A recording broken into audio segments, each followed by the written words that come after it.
Hey y'all, welcome to Into the Marvelous Light. Welcome in all of God's chosen people, all of the children of light, all of those who identify with an empathic soul. Thank you so much for joining me today. And in this video, I'm going to talk to you about something called compliment avoidance. And that's something that I have done for the majority of my life, even until present day. It's pretty much a learned behavior. It's pretty much a coping mechanism where if somebody gives me a positive comment or compliment, I'm not able to basically take it in or receive it as I should. And this is deeply rooted in childhood trauma and perpetuated by narcissistic abuse. So I would describe compliment avoidance as basically dumbing down a compliment or taking the positivity out of a compliment in order to digest it, because it's not something that you can actually receive. It's a sad state of being. It's a sad way to cope with things, but I'll give you an example of how it has occurred to me over and over throughout my life. If someone tells me, "Oh, that's a cute outfit that you have on," I will then turn and say, "Oh, well, I got it from the thrift store and it only cost $2 or $3."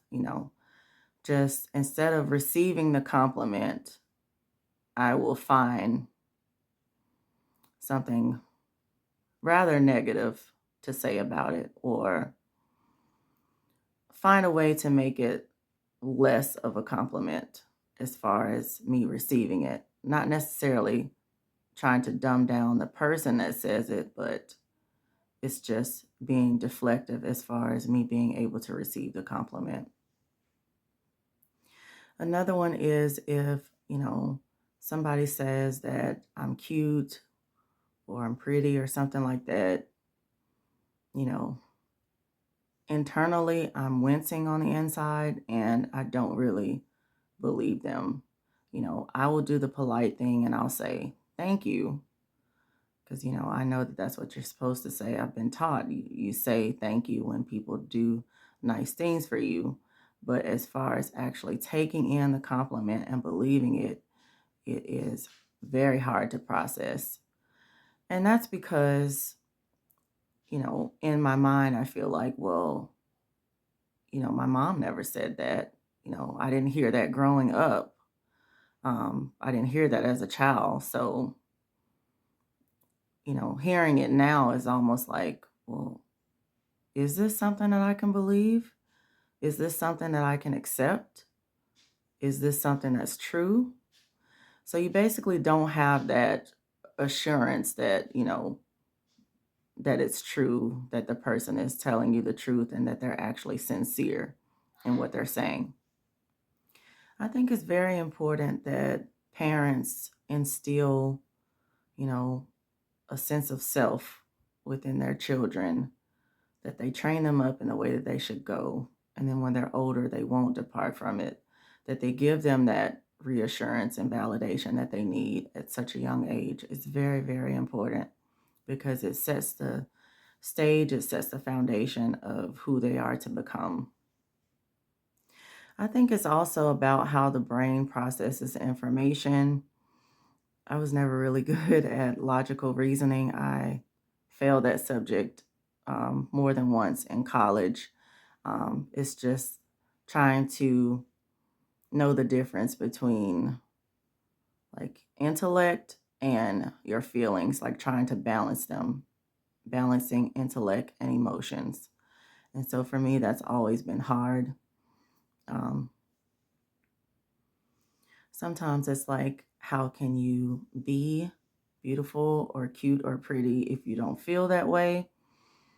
How can you accept someone saying that you are cute and pretty if people don't treat you like you are? If you constantly get overlooked or kind of dogged out, not treated well, it's very hard to then believe something positive like that about yourself. So you do develop quite a few complexes around that childhood trauma. You wonder, well, how could I be cute and plus size at the same time? Is that possible? I wondered, how can I be so cute if my dad didn't want to be around me? My dad never wanted to meet me, you know, when I was growing up. He wanted to be out of my life. So, how cute can I be if he didn't want to be around? So, all of those thoughts start to kind of consume you and they choke out any compliments that you may get. So, you fast forward from childhood and you start getting into relationships or lack thereof, and it only perpetuates from there. It makes you feel like, you know, you can't possibly be cute if people are constantly overlooking you. You don't get asked out on dates. You don't get, you know, chosen to, you know, have boyfriends. That kind of thing kind of makes you feel quite inadequate, quite undeserving. So, in getting into a narcissistic relationship, you go through the love bombing phase when the narcissist is giving you compliment after compliment after compliment, and they're showing you all of this attention and showing you all of this affection. And then you actually try to start believing, like, maybe it's true, maybe I am a little bit cute. If finally someone is, giving me this kind of attention and affection and love. You think it's love, but it's not. And then all of a sudden you get snatched down. They will definitely build you up, but it's all fake and false. They are building you up for the purpose of snatching you down. And then after they treat you well, then they start to kind of dog you out and treat you horribly. So there again, that messaging comes back and it says, well, you're not really that cute. You're not really worth very much. You're not deserving of compliments. I can say that it will probably make it very, very hard on a person who is very sincere about the way that they feel about you. They really do think that you are cute or pretty or beautiful or whatever the case, and you're not able to respond to that person the way that you should. You're not able to receive what they're saying to you, and you're not able to allow their compliment to speak with you in such a way that you are actually able to connect with that person. And that is a very, very sad, sad existence. But just like any learned behavior, that behavior can be transformed and turned around. I didn't get to that place overnight where I felt like I was unworthy of a compliment. So it's going to take some time to get to where I need to be, to where I feel like, yes, I do deserve this particular comment. And yes, this particular comment is true and correct about me. Sometimes it really doesn't matter how much you try to hide the fact that you don't believe the person when they give you a positive compliment. Your body language and your tone of voice, your eyes, all of those things are going to give you away. They're going to know that you're not really receiving the compliment as you should. You're not believing them, and you have some sort of distrust going on.